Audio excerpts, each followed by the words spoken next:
کرو نہ چھوڑ یار. کبھی بیٹے باپ کو قبر میں اتارنے نہیں اترتے, غسل دینے تیار نہیں بیٹا باپ کو. ان سے کیا امید رکھ سکتے ہو تم جو تمہیں غسل تک نہیں دے سکتے؟ جو غسل نہیں دے سکتا, ضرورت پڑی تو تجھے خون دے دیں گے. وہ ایک باپ تھا, اللہ نے بڑی دولت سے نوازا تھا اس باپ کو, لیکن اس کو بڑی بیٹی اللہ نے دی تھی, تو اسے بیٹی ہونا بوجھ لگ رہا تھا بیٹی کا. جلدی جلدی بیٹی کی شادی کر کے اس کا قصہ ہی ختم کر دیا گھر سے. 10 سال گزر گئے, کبھی بیٹی کے سسرال نہیں گیا. یہ سماج ہے ہمارا, ذرا سی بات سمجھی سے ہو جائے تو بیٹیوں سے تعلق توڑ دیتے. شرم نہیں آتی؟ کئی سال ہو جاتے بیٹی کی دہلیز پہ قدم نہیں رکھتا. کیوں؟ سمدھی سے نہیں بنتی میری. سمدھی کے چکر میں اپنے جگر کا ٹکڑا تو نے چھوڑ دیا. کون سا جملہ بولوں ایسے لوگوں کے لیے جو اپنی مونچھ کی خاطر اپنی بیٹیوں سے رشتہ توڑ دیتے ہیں؟ ارے اکھیڑ کے پھینک دو ایسی مونچھ کو جو اپنوں سے دور کرتی ہے. سوچو, 10 سال ہو گئے بیٹی کی دہلیز پہ قدم نہیں رکھا. بیٹی بیٹی ہوتی ہے, اگر 4 دن باپ کو نہ دیکھے تڑپ جاتی ہے. 4 دن باپ نظر نہ آئے چھپ چھپ کے رونے لگتی ہے. ایک دن کے لیے سسرال والے پابندی لگا دے کہ میں کہ نہیں جائے گی, اسی وقت سے رونا شروع کر دیتے. اور بیوی ایک دن کہہ دے اپنے ابا کے ساتھ نہیں کھاؤ گے روٹی, 3 بار کہہ بے تو نے صحیح کہی. قبول 3 بار کہی تھی, الگ ہونے کو 6 بار کہہ کر رکھتا. یہ اتنا بڑا فرما بردار ہے بیوی کا. بیوی کے بھی حق ہے, میں انکار نہیں کرتا, اس کا بھی حق ادا کر, لیکن باپ کو ستا کے کوئی حق ادا نہیں ہوتا. سن رہے ہیں نا میری بات؟ ارے بولو ہاں, بس سنیے اور دل کے اندر رکھیے میری بات کو. تو یہ ہمارے بیٹوں کے معاملات ہوتے ہیں. اب دیکھو تو صحیح, 10 سال ہو گئے بیٹی کے گھر نہیں گیا. اس نے بیٹوں کی شادیاں کی, الگ الگ جائیداد بانٹنے کی باری آئی. 4 بڑی بڑی میلیں تھیں, بڑی بڑی میلیں 4 تھیں. اس نے چاروں بیٹوں کو ایک ایک میل دے دی, چاروں بیٹوں کے جائیداد نام کر دی, لیکن بیٹی کو کچھ نہ دیا. اور 10 سال سے اس کے دروازے پہ بھی نہیں گیا. اتفاق دیکھیے, مرضی قدرت کی کہ درد اٹھا پیٹ میں. جب پیٹ میں درد اٹھا اس کے, ڈاکٹر کے پاس لوگ لے کر کے گئے. ڈاکٹر نے چیک اپ کیا, چیک اپ کے بعد ڈاکٹر کہنے لگا کہ تمہارے گردے فیل ہو چکے ہیں, اب تمہاری زندگی کا وقت کم رہ گیا ہے, کا کوئی راستہ ہوگا علاج کر. اس نے کہا علاج سے ٹھیک نہیں ہوں گے بلکہ گردے بدلے جائیں گے. جیسی اتنی بات کہی, دولت والا تھا, پیسے والا تھا, گھمنڈ تھا اپنی امیری پہ. کہنے لگا ڈاکٹر جتنا پیسہ چاہیے اتنا پیسہ لے لے, جلدی سے دوسرے گردوں کا انتظام کر دے. گردوں کا بھی اپنا ایک قانون ہے, ہر کسی کا گردہ نہیں پڑا کرتا ہے. جب کوئی اپنا گردہ دیتا ہے تبھی گردہ کام کیا کرتا ہے. یہ گردے کا اپنا اصول ہوتا ہے. ڈاکٹر نے کہا تھا کہ کوئی بھی گردہ دے گا تجھے شفا نہیں ملے گی, تجھے فائدہ تبھی ہوگا جب تیرا کوئی اپنا گردہ دے گا. جب اس نے اپنے کی بات سنی, بڑا گھمنڈ تھا 4 بیٹوں پہ. اسے لگ رہا تھا میں نے ان کے 4 بیٹوں کے میلے نام کی ہیں, پوری زندگی بیٹوں کے نام کر دی. اس نے بیٹوں کو بلایا اور بلا کے کہا تھا بیٹے مجھے ایک گردے کی ضرورت ہے, میں کچھ دن دنیا میں جینا چاہتا ہوں, میرے بیٹے مجھے ایک گردہ دے دو. جب اتنی بات بیٹے نے سنی ہے, کہنے لگا تمہاری زندگی تو کٹ گئی, ہم اپنا گردہ دے کر کے اپنی زندگی کیوں برباد کریں. یہ کہہ کے بیٹے نے گردہ دینے سے انکار کر دیا. دوسرے بیٹے کو بلایا, اس نے بھی انکار کر دیا. تیسرے بیٹے کو بلایا, اس نے بھی انکار کر دیا. چاروں بیٹوں نے گردہ دینے سے انکار کیا. جب 4 بیٹے گردہ دینے سے انکار کر چکے صاحب, پھر کیا ہوا تھا؟ اس نے کہا ڈاکٹر سے, ڈاکٹر اب مجھے جلدی سے اندر لے چل, میرا علاج کر, اگر زندگی ہوگی تو بچ جاؤں گا, نہیں ہوگی تو مر جاؤں گا. اب تو کوئی گردہ دینے والا بھی نہیں ہے. یہ کہہ کے چلا گیا اور بیٹوں سے الگ اس نے چہرہ موڑا. جیسی اندر گیا ہے, ساری رشتہ داری میں خبر ہو گئی ہے کہ فلاں سیٹ جو ہے اب زندگی کے آخری لمحات میں ہیں, اب ختم ہونے والے ہیں. بیٹوں نے گردہ دینے سے انکار کر دیا ہے. ڈاکٹروں کا کہنا ہے اگر گردہ نہیں ملے گا تو یہ مر جائے گا. کہا اب گردہ دینے والا بھی کوئی نہیں ہے, لگتا کہ موت کا وقت قریب قریب آ گیا ہے. جیسی اتنی بات رشتہ داری میں پہنچی ہے, بات ہوتے ہوتے یہی بات بیٹی کے سسرال تک پہنچ گئی. جب بیٹی کے کان میں یہ بات پہنچی ہے کہ باپ بیمار ہے, بھائیوں نے گردہ دینے سے انکار کر دیا ہے. اللہ اکبر. پھر کیا تھا, بیٹی کی گود میں دودھ پیتا بچہ تھا. اس نے دودھ پیتے بچے کو سینے سے لگایا اور سیدھے اس ہاسپٹل میں آئی ہے جہاں پہ باپ کو بھرتی کیا گیا تھا. ڈاکٹر کے پاس آ کر کے باپ کا نام لیا, کہنے لگی فلاں نام کا مریض کی جگہ ہے. کہا کیا کرو گی؟ کہا سنا اسے گردے کی ضرورت ہے. کہا ہاں ہے. تو کہا جلدی کر میرا گردہ نکال لے اور اس کو گردہ ڈال دے تاکہ اس کی زندگی بچ جائے. ڈاکٹر نے کہا تھا اپنا نام تو بتا. اس نے کہا نام نہ پوچھ, کہیں نام کے چکر میں دیر نہ ہو جائے, اس لیے جلدی کر میرا گردہ نکال لے. کہا کون ہے؟ کہا میں اس کے رشتہ دار ہوں. اللہ اکبر. اس کے بعد جلدی سے ڈاکٹر نے آپریشن کیا, لڑکی کا گردہ نکالا, باپ کے گردہ ڈال دیا. اس کے بعد جب بچی کچھ دن کے بعد ٹھیک ہو کے جانے لگی, ڈاکٹر نے کہا تھا بیٹی جا رہی ہے, کم سے کم یہ تو بتاتی جا کہاں کی رہنے والی ہے. اگر یہ مجھ سے پوچھے گا گردہ کس نے دیا ہے تو کیا بتاؤں گا؟ اس نے کہا نام نہ پوچھ, اگر ہو سکے تو کاغذ قلم دے دے. ڈاکٹر نے کاغذ قلم دیا ہے, بچی نے خط لکھا ہے. لکھنے کے بعد طے کیا, بند کرنے کے بعد ڈاکٹر سے کہا ڈاکٹر اسے اپنے پاس سنبھال کے رکھ, اسے کھول کے مت پڑھ لینا. اور کہا سن, اگر وہ مریض جو اندر پڑا ہے وہ باہر نکل کے آئے اور میرے بارے میں اگر پوچھے تب یہ خط دینا ہے, اس کے پوچھے بغیر خط مت دے دینا. یہ کہہ کے اس نے خط دیا کہ اس کے پوچھے بغیر خط مت دینا. یہ کہہ کے بیٹی چلی گئی. اللہ اکبر. کچھ دن کے بعد جب یہ امیر, یہ دولت والا شفا یاب ہوا ہے, جب اس کے رشتہ دار آئے ہیں کہنے لگے گھر چلو. اس نے کہا نہیں گھر بعد میں جاؤں گا, پہلے مجھے ڈاکٹر کے اس کمرے میں لے کے چلو. کہا کس لیے؟ کہا مجھے اس کا شکریہ ادا کرنا ہے. کہا کس بات کا شکریہ؟ کہا میرے بیٹوں نے تو گردہ دینے سے انکار کر دیا تھا, یہ ڈاکٹر ہی کی مہربانی ہے آج جو میں زندہ ہوں.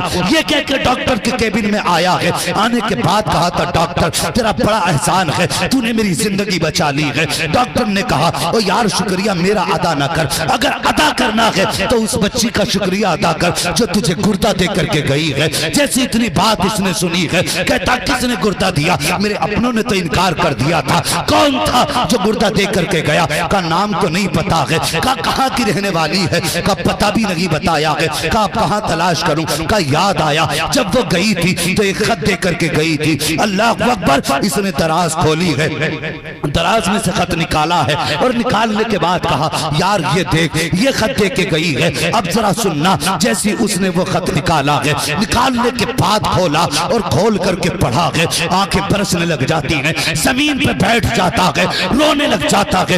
ڈاکٹر کہتا بتا تو صحیح یار یہ خط کس کا ہے اور اس خط میں ایسا کیا ہے جو تو زمین پہ بیٹھ گیا تیری آنکھیں برس گئیں؟ اس نے کہا ڈاکٹر کیسے بتاؤں, دل دھڑکنیں پڑ گئی ہیں, لب کانپ رہے ہیں, بتانے کی طاقت نہیں ہے. کہا بتا تو صحیح یہ خط کس کا ہے؟ اس نے کہا ڈاکٹر یہ میری اس بیٹی کا خط ہے جس کے دروازے پہ شادی کے بعد میں 10 سال سے نہیں گیا تھا. اللہ اکبر. کہا کیا لکھا ہے خط میں؟ کہا کیا بتاؤں؟ کہا پڑھ کے سنا خط میں کیا ہے. تب اس نے خط پڑھنا شروع کیا تھا. بچی نے لکھا تھا بسم اللہ الرحمن الرحیم, اے میرے باپ ایک مجبور بیٹی کا سلام ناراض باپ کی بارگاہ میں قبول ہو. اس کے بعد نیچے لکھا تھا اے میرے باپ میرے نکاح کو 10 سال ہو گئے ہیں, 10 سال ہو گئے مجھے سسرال آئے ہوئے, تم 10 سال سے میری دہلیز پہ نہیں آئے ہو. میرے باپ مجھے یہ نہیں پتا ہے کس بات سے تم ناراض ہو, مجھے یہ بھی نہیں پتا میری خطا کیا ہے. بابا مجھے یہ بھی نہیں پتا میرا قصور کیا ہے, لیکن اتنا جانتی ہوں 10 سال گزر گئے تیرا انتظار کرتے کرتے لیکن تم نہیں آئے ہو. کہا بابا جب عید کا چاند نظر آتا ہے دنیا چاند دیکھنے کے لیے چھت پہ چڑھا کرتی ہے, لیکن تیری بھی بیٹی جب عید کا چاند دیکھنے دنیا چھت پہ جاتی ہے تو تیری بیٹی دروازے پہ آ کے کھڑی ہو جاتی ہے اور اس امید میں کھڑی ہوتی تھی شاید اس بار میرا باپ آتا ہوگا, شاید اس بار میرا باپ آتا ہوگا.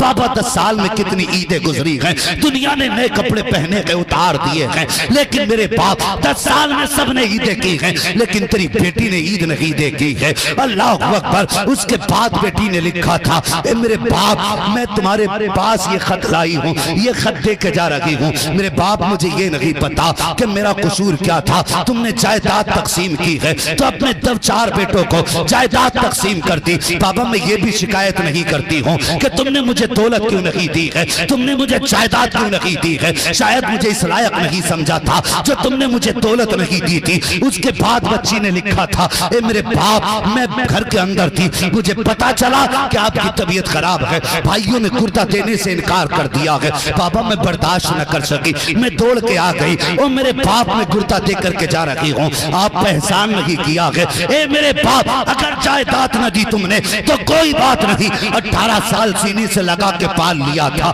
میرے باپ کا یہ احسان کم تھا، 18 سال تک بیٹی کہہ کے پکارا تھا، کیا یہ احسان کم تھا؟ اے میرے باپ 18 سال کے لقمے کے بدلے میں اگر تم جان بھی مانگو گے تو میں بیٹی ہوں بابا، ہنستے ہنستے جان دے دوں گی، انکار نہیں کر سکتی، اور نیچے لکھا تھا اے میرے باپ میں جا رہی ہوں، اس احسان کے بدلے میں تم سے کوئی بدلہ نہیں مانگ رہی ہوں، بس اتنا اے میرے باپ اگر مجھ سے راضی ہو جائے تو اتنا کر لینا، اگر میرا انتقال ہو جائے آ کر کے میرے جنازے کو کاندھا دے دینا، میں یہ چاہتی ہوں جب میرا جنازہ اٹھے اور تو نہ ہو تو کوئی مجھے بد نصیب نہ کہہ سکے، بلکہ جب جنازہ میرا ہو کاندھا تیرا ہو تو جو دیکھے گا بد نصیب نہ کہے گا، بلکہ یہ کہے گا مبارک ہو، بد نصیب بیٹی کا نہیں، وہ دیکھو خوش نصیب بیٹی کا جنازہ گزر کے جا رہا۔ اللہ اکبر، یہ بیٹی ہوتی ہے صاحب، کبھی کبھی بیٹے وہ نہیں کر پاتے جو بیٹیاں کر جاتی ہیں، اللہ توفیق دے تو بیٹیوں کا خیال رکھنا، بیٹیوں سے پیار کرنا، اور میں گزارش کروں گا یہاں جتنے بیٹھے ہیں کوئی نہ کوئی کسی بھائی کا بہن کا بھائی ہوگا، کسی ماں کا لال ہوگا، کسی باپ کا بیٹا ہوگا، میں گزارش کرتا ہوں او بھائی آج جو سب سے زیادہ ظلم ہوتا ہے اور اس کو کہو تو میٹھا ظلم جو محسوس بھی نہ ہو اور کام بھی کر جائے، وہ جانتے ہو کون سا ظلم ہے؟ وہ بیٹیوں پر ظلم ہے۔ باپ کے انتقال کے بعد جب بیٹیاں کا جی کرتا ہے نا کہ ہم اس دیوار کو دیکھیں جو دیوار میرے باپ نے اپنے ہاتھ سے بنائی تھی، میں وہ چارپائی دیکھتے آؤں گی جس پہ میرا باپ لیٹا کرتا تھا، یہ سوچ کے بیٹیاں جب میں کے آتی ہیں تو بھائیوں کے چہروں پہ 12 بج جاتے، بھاویے ان کی زبان کے تیور بدل جاتے، کڑوے لہجے ہو جاتے، اور دیکھ کے منہ بگاڑ لیتے، بہنوں کو باپ یاد آ جاتا ہے۔ کبھی کبھی ایسا ہوتا ہے، ایسی بدبخت عورتیں گھروں میں آ جاتی ہیں کہ منہ پہ تانے دے دیتی ہیں اور کہتی ہیں زیادہ چکر نہ لگایا کر، تیرے آنے سے میرے گھر کا سکھ جاتا ہے۔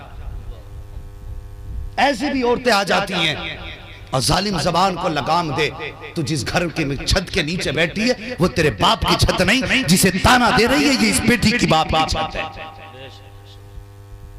اس نے اس گھر میں بچپن میں مٹی لگائی ہے، اپنے ہاتھ سے باپ کے ساتھ کھڑے ہو کے چھت پٹوائی تھی اس بیٹی نے، آج جسے تانا دے رہی ہے تو خدا کی قسم جب یہ تانے بیٹیوں کو ملتے تو بیٹیوں کو باپ یاد آ جاتا۔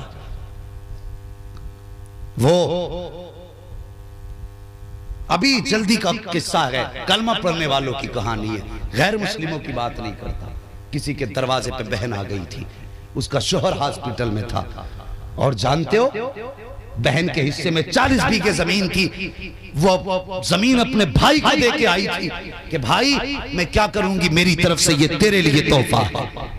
ایسی بہن تھی، اور قسمت کب کیسے پھیر ڈال دے کوئی نہیں پتا سکتا، اتفاق سے حالات بگڑے، شوہر اسپتال چلا گیا، علاج کے لیے پیسہ نہ تھا، وہ بہن اپنے بھائی کے دروازے گئی اور یہ سوچ کے گئی تھی کہ شاید میرے بھائی کے دروازے سے میرا یہ کام ہوگا، مجھے 1-8 لاکھ مل جائے گا، میرے شوہر کی زندگی بچ جائے گی۔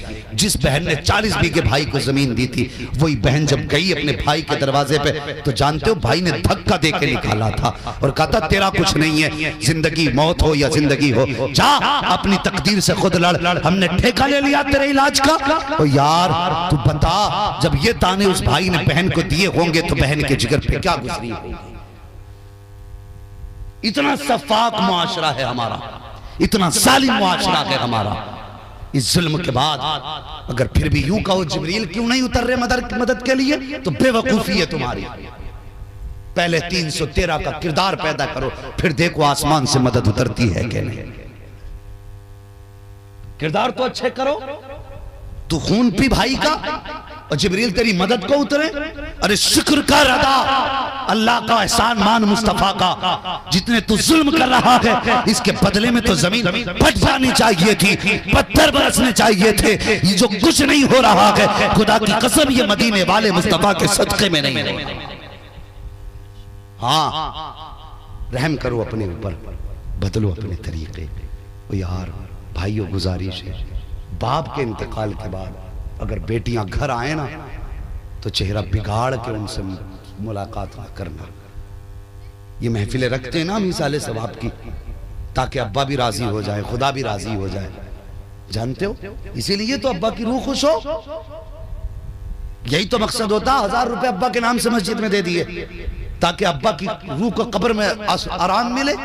وہ سن، باپ کے انتقال کے بعد اگر بہنیں تیرے گھر پہ آئیں نا تو چہرہ ایسے بنا جیسے باپ بیٹیوں کے لیے چہرہ بناتا تھا، جھک کے بیٹیوں سے نہ مل، سینہ چوڑا کر، چہرے پہ خوشی لا، بہن کا استقبال کر، اور ایسے مل بہن سے کہ تیرے چہرے میں اسے باپ کا چہرہ نظر آ جائے، تیرے کردار میں باپ کا کردار نظر آ جائے۔ اور جب تیرے کردار میں بہن کو باپ کا کردار نظر آئے گا، خدا کی قسم ادھر بہن مسکرائے گی، ادھر قبر میں باپ کی روح مسکرانے لگ جائے گی۔ ہمیں تو پتہ ہی نہیں باپ کو راضی کیسے کرنا ہے، ہم تو یہی سوچتے ہیں بس ایسی راضی کر لیں لٹھ مار کے۔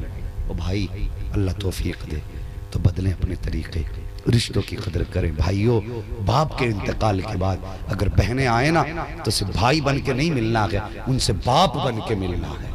اگر وہ 4 دن تیرے گھر نہ آئے تو 4 دن کے بعد فون کر کے پوچھ بہن تو آئی کیوں نہیں، 4 دن ہو گئے تجھے دیکھنے کو دل کر رہا ہے۔ اللہ کی قسم بہن کے صدمے ہی ختم ہو جائیں گے، دکھ ہی دور ہو جائیں گے بہن کے، اگر جس دن ہم نے یہ کردار پیدا کر لیا۔ میں بتاتا اللہ اکبر کہ بہنوں سے رشتے کیسے نبھائے جاتے ہیں، مگر انشاءاللہ کبھی پھر یہ بات بتاؤں گا۔ کل من علیہا فان، ہر چیز مٹ جانی ہے، کچھ نہیں بچے گا۔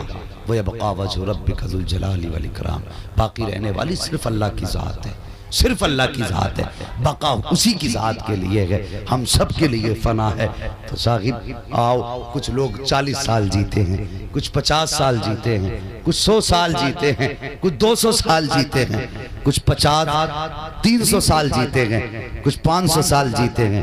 کام ایسے کر جاؤ کہ ہزاروں سال کی عمر پا کے جاؤ۔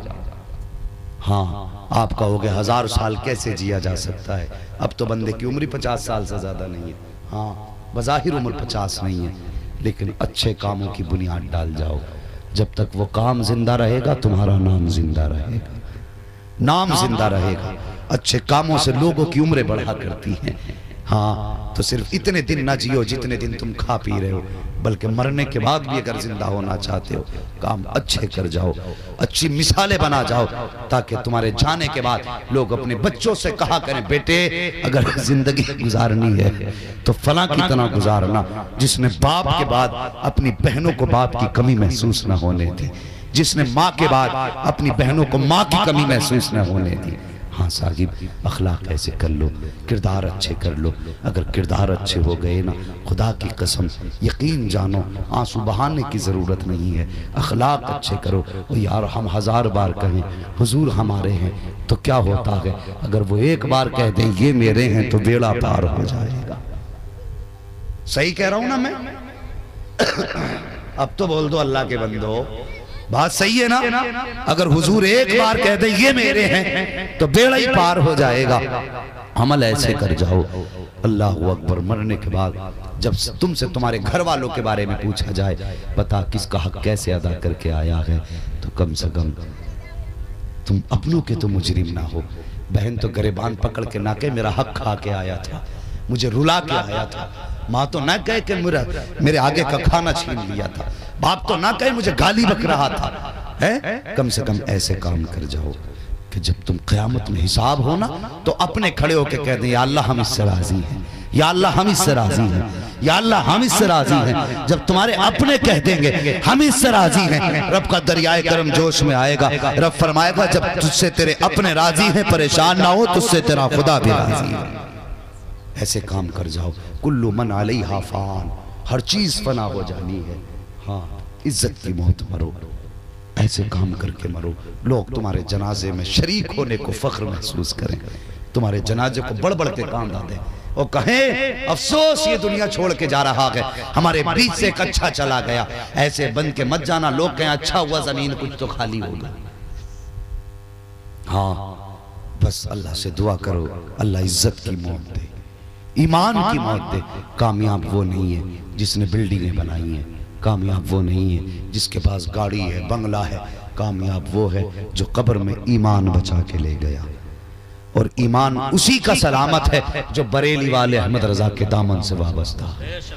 میرے تاج الشریعہ کے وصال کے بعد اتنے فتنے اٹھے ہیں، اتنے فتنے اٹھے ہیں، حیرت ہوتی ہے، نئے سے نیا فتنہ سامنے آ رہا ہے۔